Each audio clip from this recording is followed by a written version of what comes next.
പഠനം.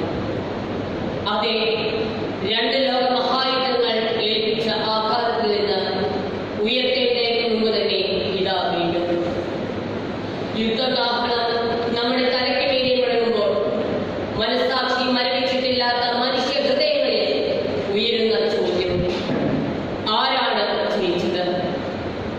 അതെ, Ukraine Russia യുദ്ധം, ഇസ്രായേൽ ഫലസ്തീൻ യുദ്ധം തുടങ്ങി ഇന്നും അലയൊടുങ്ങാത്തതുമായ യുദ്ധഭൂമി നമ്മെ നോക്കി ചോദ്യങ്ങൾ ഉയർത്തുന്നു. മനുഷ്യരാശിയുടെ നിഴൽ വീഴ്ത്തുന്ന സുന്ദരമായ നാശമാണ് യുദ്ധങ്ങൾ. അതെ, യുദ്ധങ്ങൾ തകർത്തെറിയുന്ന ഓരോ ജീവിതങ്ങൾ നമ്മെ വേദനിപ്പിക്കുന്നു.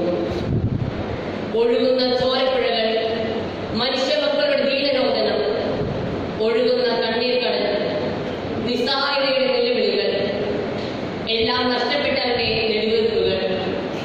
ഒറ്റ നിമിഷം കൊണ്ട് ഉച്ചവരും മുടിയവരും സ്വന്തമായവയെല്ലാം നഷ്ടപ്പെട്ട് നഷ്ടാനിഷ്ടങ്ങളുടെ ഭാഗമായി മാറുന്ന മനുഷ്യകോലങ്ങൾ. എല്ലാം നഷ്ടപ്പെട്ട് ജീവരക്ഷാർത്ഥം അഭയാർത്ഥികളായി അണിയേണ്ടി വരുന്ന മനുഷ്യരക്ഷങ്ങൾ. മക്കളെ നഷ്ടപ്പെട്ട മാതാപിതാക്കൾ, മാതാപിതാക്കളെ നഷ്ടപ്പെട്ട മക്കൾ, അംഗഭംഗം സംഭവിച്ചവർ, എല്ലാം നഷ്ടപ്പെട്ട് അനാഥത്വത്തിന്റെ ഇരുട്ടുപൊടികളിലേക്ക് തള്ളപ്പെട്ടവർ, ഒരു നേരത്തെ ആഹാരത്തിന്, എന്തിന് ഒരിറ്റ് ദാഹജലത്തിന് പോലും എന്താണ് ചെയ്യണമെന്നറിയാതെ വിഷമിക്കുന്ന ജനസഹസ്രങ്ങൾ, രോഗികൾ, കുഞ്ഞുങ്ങൾ, അക്ഷരരായ മനുഷ്യമക്കൾ. തോക്കുകളുടെ ഗർജനം അവസാനിച്ചാലും ഉറക്കത്തിൽ പോലും ഒഴുകി നിൽക്കുന്ന നാശത്തിന്റെ ഗർജനങ്ങൾ. ശരീരത്തിലെ ആഴമായ മുറിപ്പാടുകൾ, അതിനേക്കാൾ ഭീകരമായ മാനസിക മുറിവുകൾ, ഭയാശങ്കകൾ, പേടിപ്പെടുത്തുന്ന ഓർമ്മകൾ. അതെ, യുദ്ധമുഖമെന്നും ഭീകരമാണ്. ആരാണ് ജയിക്കുന്നത് ഇവിടെ? ആരാണ് തോൽക്കുന്നത്? മനുഷ്യവംശത്തിലുണ്ടായ ഒരു യുദ്ധത്തിന് പോലും നന്മയുടെ വിജയം ഘോഷിച്ച ചരിത്രം പറയാനാവില്ല. മറിച്ച് വിനാശത്തിന്റെ, ചോരപ്പുഴകളുടെ, മനുഷ്യത്വം മരവിച്ച കൊടും ക്രൂരതകളുടെ കഥകൾ മാത്രമേ ഓരോ യുദ്ധവും ബാക്കി വെച്ചിട്ടുള്ളൂ. ഹിരോഷിമ, നാഗസാക്കിയിലെ ഇരകൾ ഇന്ന് നമ്മെ നോക്കി പറയുന്ന ഒരു സത്യമുണ്ട്: യുദ്ധം ജയിച്ചു വരില്ല. യുദ്ധത്തിന് മരണത്തിന്റെ മുഖമാണ് എന്ന്. വർഷങ്ങൾ കൊണ്ട് ഒരു ജനത കെട്ടിപ്പൊക്കിയ സൗധങ്ങൾ, അവരുടെ സ്വപ്നങ്ങൾ, അന്തിയുറങ്ങാൻ നിർമ്മിച്ച, സ്വന്തമെന്ന് അഭിമാനിച്ച വീട്, കഷ്ടപ്പെട്ട് നേടിയെടുത്ത ജോലി, സ്വന്തമെന്ന് അഭിമാനിച്ച വസ്തുവകകൾ, അതിലുപരി നെഞ്ചോട് ചേർത്ത് പിടിച്ച സ്വന്തം ബന്ധങ്ങൾ, എല്ലാം ഒരൊറ്റ നിമിഷത്തിൽ കൺമുമ്പിൽ നിന്ന് ഇല്ലാതാക്കുന്നു. നിലവിളിക്കാൻ പോലും അവസരമില്ലാതെ പലരും മൺമറിയുന്നു.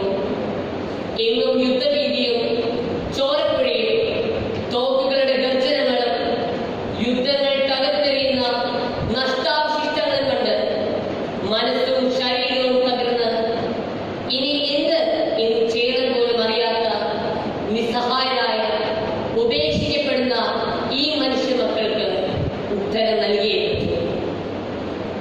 യുദ്ധങ്ങൾ കൊണ്ട് നശിക്കുന്ന രാഷ്ട്രങ്ങൾ, നഗരങ്ങൾ, കെട്ടിടങ്ങൾ, ഭവനങ്ങൾ, സാമ്പത്തികാവസ്ഥ ഒക്കെ പുനരുദ്ധരിക്കാൻ എത്ര കാലങ്ങൾ വേണ്ടിവരും? എന്നാൽ ഒരിക്കലും വീണ്ടെടുക്കാനാവാത്ത വിധം നശിപ്പിക്കപ്പെടുന്ന മനുഷ്യജീവന് ആരുണ്ട് പരിഹാരം ചെയ്യാൻ?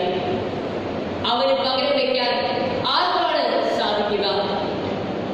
എല്ലാം നഷ്ടപ്പെട്ട് ജീവരക്ഷാർത്ഥം അഭയാർത്ഥികളായി അലയേണ്ടി വരുന്ന ഈ തലമുറയ്ക്ക് ആരാണ് അഭയമേകുക? അവരെ പുനരുദ്ധരിക്കാൻ ആർക്കാണ് സാധിക്കുക? അവരുടെ ജീവനും വിദ്യാഭ്യാസവും ജീവിത മാർഗവും ആരാണ് പ്രദാനം ചെയ്യുക? ഇതിനൊക്കെ ഉത്തരം പറയാൻ മനുഷ്യവംശത്തിന് കടമയുണ്ട്. ഇല്ലെങ്കിൽ നിസ്സഹായരായ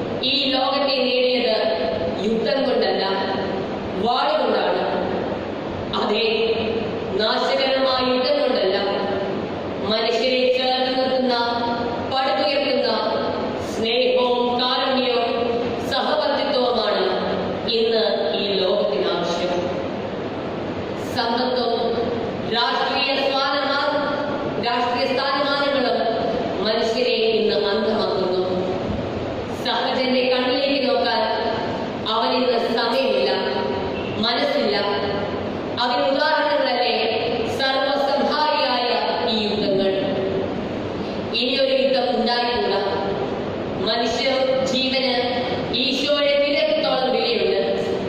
അവ നിസ്സാരമായി ഉരുതി കൊടുത്തുകൂടാ.